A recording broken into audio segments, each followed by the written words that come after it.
Subscribe करिए हमारे channel target UP TET CTET को और बेल आइकन को दबाइए।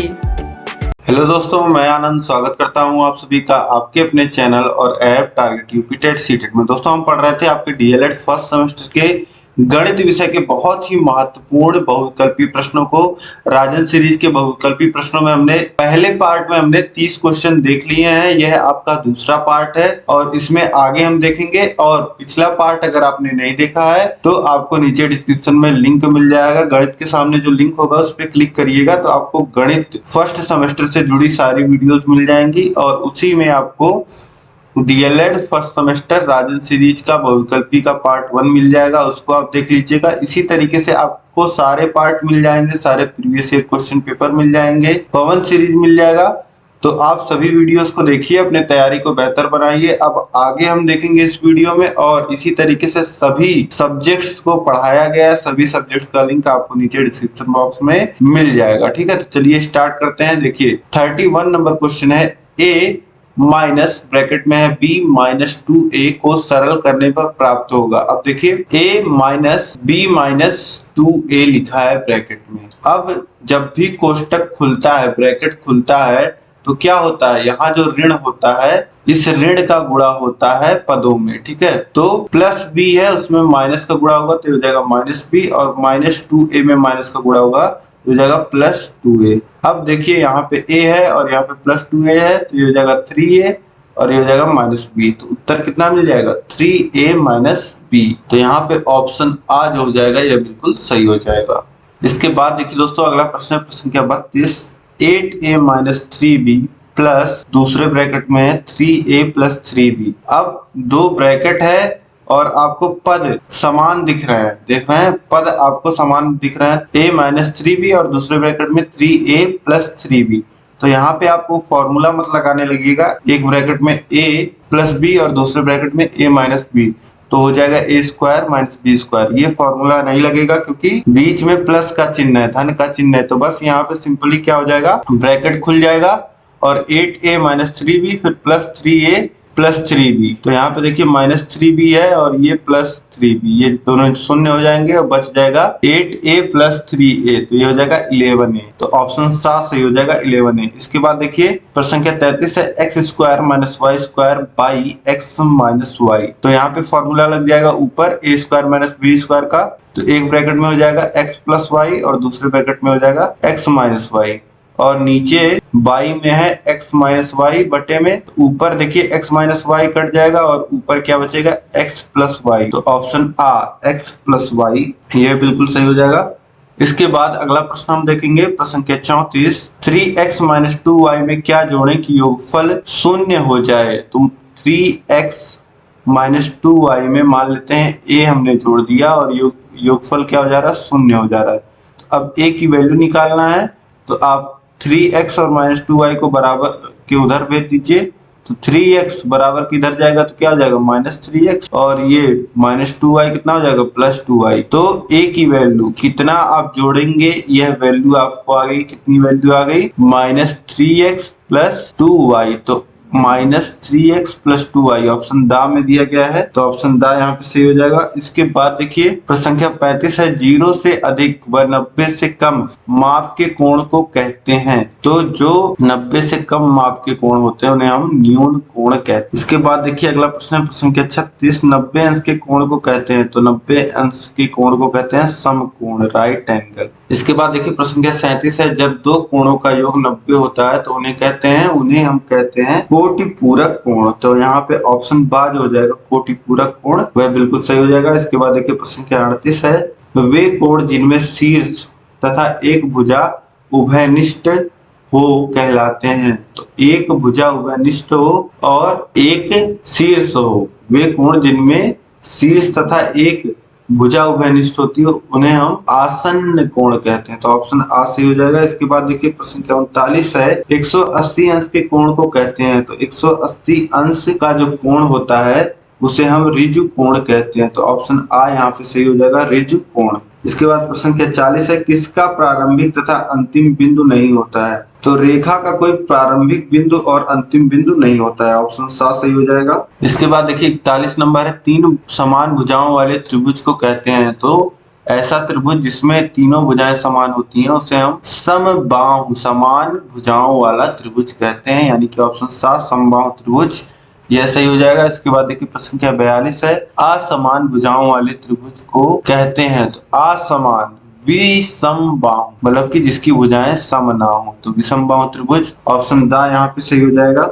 इसके बाद देखिए अगला क्वेश्चन है प्रश्न संख्या 43, समद्विबाहु समकोण त्रिभुज में प्रत्येक कोण होता है। तो समद्विबाहु और समकोण है, समद्विबाहु है और समकोण भी है। तो ऐसे में देखिए एक कोण 90 अंश का हो गया और बचे जो बाकी दोनों कोण होंगे वह 90 से कम ही होंगे। तो ऑप्शन 12 90 से कम सही हो जाएगा। इसके बाद देखिए प्रश्न संख्या 44 है, आयत का प्रत्येक कोण होता है। आयत आपको पता है दोस्तों, रेक्टेंगल का सभी जो कोण होता है वह कितना होता है, 90 अंश का होता है। ऑप्शन आ सही हो जाएगा। इसके बाद देखिए प्रश्न संख्या 45 है, वर्ग की प्रत्येक भुजा होती है। तो वर्ग की प्रत्येक भुजा क्या होती है, आपस में बराबर। इसके बाद देखिए प्रश्न संख्या 46 है, अर्धवृत्त में बना कोण क्या होता है। अर्धवृत्त आधे वृत्त में जो बना हुआ कोण होता है, वृत्त चैप्टर जब आप पढ़ोगे तो आप वहां पे सीखोगे अर्धवृत्त में बना कोण समकोण 90 अंश का होता है।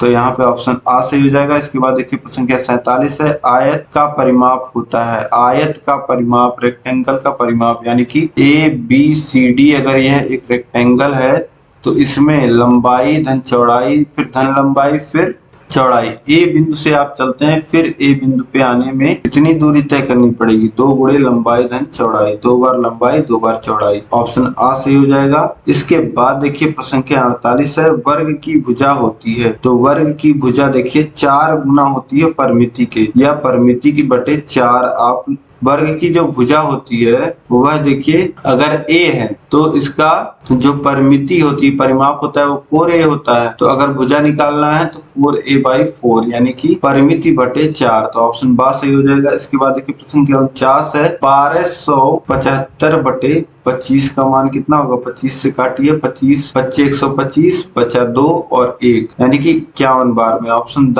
51 सही हो जाएगा। इसका मान 1275 में भाग देंगे 25 का तो आएगा 51। इसके बाद देखिए प्रश्न संख्या 50 है, 3/5 है एक ब्रैकेट में धन, दूसरे ब्रैकेट में है ऋण 2/5। तो जब ब्रैकेट खुलेगा तो धन का गुणा ऋण में होगा तो ऋण 2/5। अब देखिए हर समान है तो 5 लिख दीजिए और 3 - 2 अंश में कितना बचेगा 1। तो ऑप्शन आ 1/5 ये बिल्कुल सही हो जाएगा। इसके बाद देखिए प्रश्न संख्या 51 है, 24 80 का कितना प्रतिशत होगा। तो यह निकालने के लिए मैंने आपको बताया है क्या करना है, बस 80 बटे में लिख देना है जो बड़ी संख्या है, मतलब जिसमें का प्रतिशत आपको निकालना है। 80 में 24 कितना प्रतिशत है यह निकालना है। तो 24 को ऊपर रखेंगे, 80 को नीचे रखेंगे और 24/80 कर दिया। उसके बाद गुणे 100 करके आप प्रतिशत लगा दो बस। अब देखिए 0 से 0 कट जाएगा और 8 से 24 कट जाएगा 3 बार में, यहाँ बचा 3 यहाँ बचा 10, तो ये कितना आ जाएगा 30%। ऑप्शन बा सही हो जाएगा।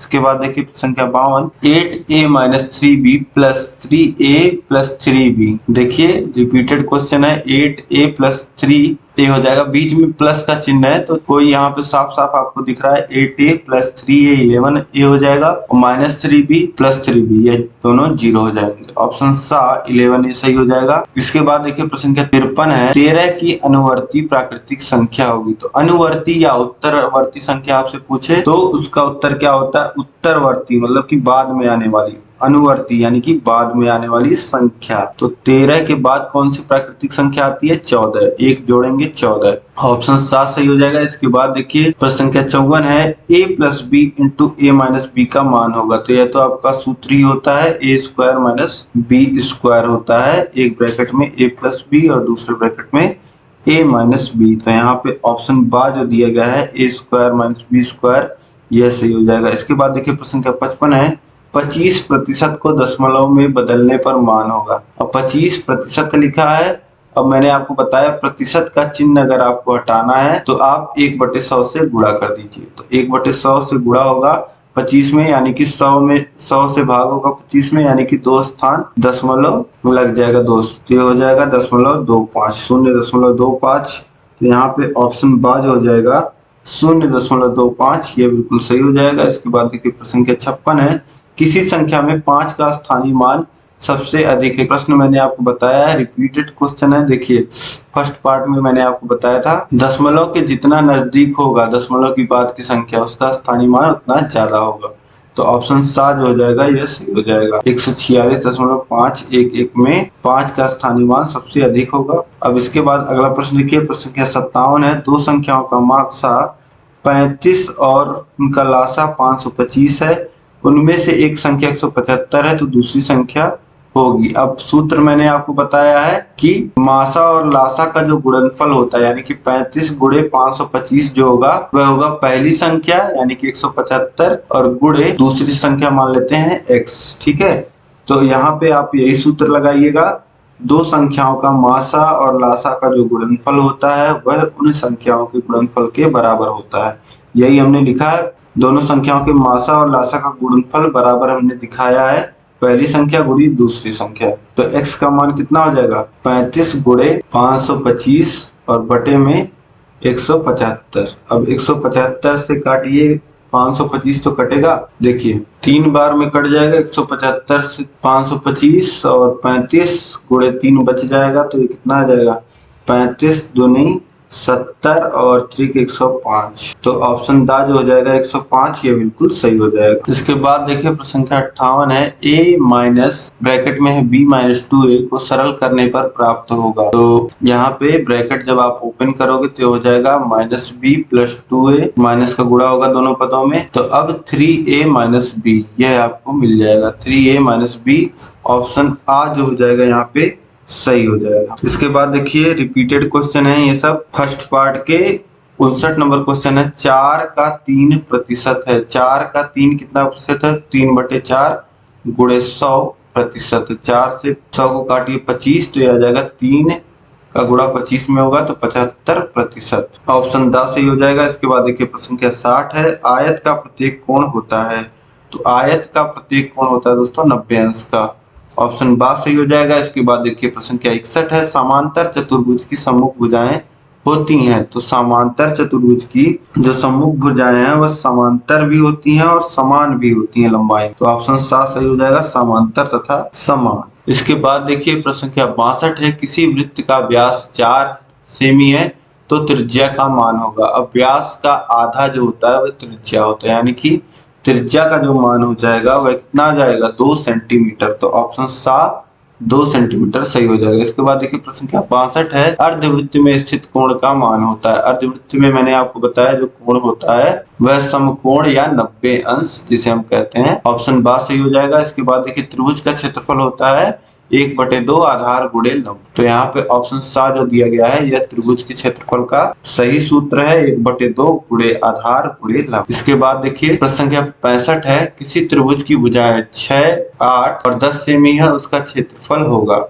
तो सीधे सीधे यहाँ पे आपको सूत्र दिया गया है, यही आप रख लीजिए 1/2। और देखिए यह एक समकोण त्रिभुज है, 6, 8 और 10 आपको पाइथागोरस प्रमेय से दिख रहा होगा। और इसका आधार और लंब आप रख लेंगे। सबसे बड़ी भुजा का मान आप नहीं रख, जो बाकी दोनों भुजाएं हैं उनका मान रखेंगे 6 गुणे 8। तो 8 को काटिए 4 बार में और 6 चौक 24, तो 24 वर्ग सेंटीमीटर आपको उत्तर मिल जाएगा। ऑप्शन द यहाँ पे सही हो जाएगा। इसके बाद देखिए प्रश्न संख्या 66 है, एक त्रिभुज का क्षेत्रफल क्या होगा जिसका आधार 10 सेंटीमीटर और ऊंचाई 6 सेमी है। तो फिर से इसी सूत्र में लिखिए 1/2 और आधार है 10 और गुणे है ऊंचाई यानी कि लंब 6। 2 से काटिए 3 बार में कट जाएगा और 10 का गुणा 3 में होगा तो 30 वर्ग सेंटीमीटर या सेंटीमीटर स्क्वायर। ऑप्शन आ सही हो जाएगा, 30 वर्ग सेंटीमीटर। इसके बाद देखिए प्रश्न संख्या 67 है, एक समांतर चतुर्भुज का क्षेत्रफल 75 सेमी, उसकी ऊंचाई 7.5 सेमी हो तो उसका आधार सेमी में होगा।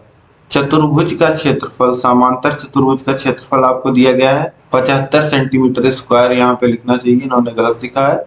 एक समांतर चतुर्भुज का क्षेत्रफल 75 सेंटीमीटर स्क्वायर है, उसकी ऊंचाई दी रखी है तो उसका आधार पूछ रहा है। दोस्तों समांतर चतुर्भुज के क्षेत्रफल का जो सूत्र होता है वह होता है आधार गुणे ऊंचाई। आधार गुणे ऊंचाई। अब देखिए आधार यहाँ पे दिया गया है 75 और आधार नहीं, यहाँ पे क्षेत्रफल दिया गया है 75, आधार दिया गया 7.5 और ऊंचाई हमको निकालना है। तो ऊंचाई निकालने के लिए क्या हो जाएगा, 75 इधर है बराबर की और 7.5 ऊंचाई के गुणे में था, तो इधर भेजेंगे तो भाग में हो जाएगा और 7.5 से 75 को काटेंगे तो 10 बार में कटेगा, यानी कि ऊंचाई कितना आ जाएगा, 10 सेंटीमीटर। ऑप्शन बा सही हो जाएगा। इसके बाद देखिए प्रश्न संख्या 68 है, वह वृत्त जो किसी त्रिभुज की सब भुजाओं को बिना बढ़ाए स्पर्श करे कहलाता है। वह वृत्त जो किसी त्रिभुज की सब भुजाओं को बिना बढ़ाए स्पर्श करे कहलाता है। अब देखिए भुजाओं को स्पर्श कर रहा है, तो भुजाओं को स्पर्श करने के लिए वृत्त क्या होगा, त्रिभुज के अंदर बना होगा। वृत्त क्या होगा, त्रिभुज के अंदर बना होगा और इसे क्या कहेंगे, इसे कहेंगे अंतःवृत्त। ठीक है, तो ऑप्शन 7 सही हो जाएगा। इसके बाद देखिए प्रश्न संख्या 59 है, किसी संख्या में 6 का स्थानीय मान सबसे अधिक है। तो देखिए सभी दशमलव के बाद, सभी संख्याओं में दशमलव के बाद 6 आ रहा है और मैंने आपको बताया कि जिसमें दशमलव सबसे पास होगा उसका स्थानीय मान सबसे अधिक होगा, क्योंकि इसमें गुणा होगा 6 में, इसका जो स्थानीय मान होगा वह होगा 6 गुणे 1/10। और ऑप्शन आ में अगर आप देखेंगे तो इसमें 6 का स्थानीय मान होगा 6 गुणे 1/100। इसी तरीके से यहाँ पे 6 का जो स्थानीय मान होगा वह होगा 6 गुणे 1/1000 और यहाँ पे 6 गुणे 1/100 दूसरे स्थान पे। तो सबसे बड़ा जो मान होगा वह होगा 6 गुणे 1/10 यानी कि 6/10 या 3/5। ठीक है, तो इसी में सबसे अधिक होगा, ऑप्शन 7 सही हो जाएगा। इसके बाद देखिए प्रश्न संख्या 70 है, 8365 में 100 का स्थानीय मान है। तो 8365 में देखिए ये इकाई, दहाई, सैकड़े के स्थान पे है 3, तो 3 में गुणा होगा 100 का, यानी कि स्थानीय मान कितना हो जाएगा, 300। तो यहाँ पे ऑप्शन बाज हो जाएगा 300, यह बिल्कुल सही हो जाएगा। इस प्रकार से दोस्तों यहाँ पे आपने 40 प्रश्न कुल कर लिए इस वीडियो में। इससे पहले पार्ट में हमने 30 प्रश्न किए थे, तो इस पार्ट में 40 प्रश्न इस पार्ट में हमने 40 प्रश्न कर लिए हैं। उम्मीद है सारे जो क्वेश्चन है वह आपको समझ में आए होंगे और इस वीडियो को आप अधिक से अधिक शेयर कर दीजिए ताकि सभी लोग इसी तेजी से, आसानी से, आसान भाषा में सभी प्रश्नों को समझ पाएं और अपनी तैयारी को बेहतर कर पाएं। अधिक से अधिक कम से कम 5 सबसे खास मित्रों में इस वीडियो को शेयर करिए और चैनल को अगर अभी तक आपने सब्सक्राइब नहीं किया है तो चैनल को सब्सक्राइब कर लीजिए। उसके बगल में बेल आइकन होगा, उस पर ऑल सेलेक्ट कर लीजिएगा ताकि सभी नोटिफिकेशंस आपको मिल पाए इसी तरीके से महत्वपूर्ण वीडियोस की। और कैसा लगा ये वीडियो आप मुझे कमेंट करके बताइए और किस तरीके की वीडियोस आप देखना चाहते हैं, और इसका जो नेक्स्ट पार्ट है वह भी आपको प्लेलिस्ट में मिल जाएगा और जल्दी ही देखने को मिल जाएगा। इस वीडियो में अंत तक बने रहने के लिए आप सभी लोग का बहुत बहुत धन्यवाद। इसी तरीके से सभी क्लासेस, सभी विषयों की क्लासेस करा दी गई हैं, नीचे डिस्क्रिप्शन में लिंक आपको मिल जाएगा। जय हिंद दोस्तों।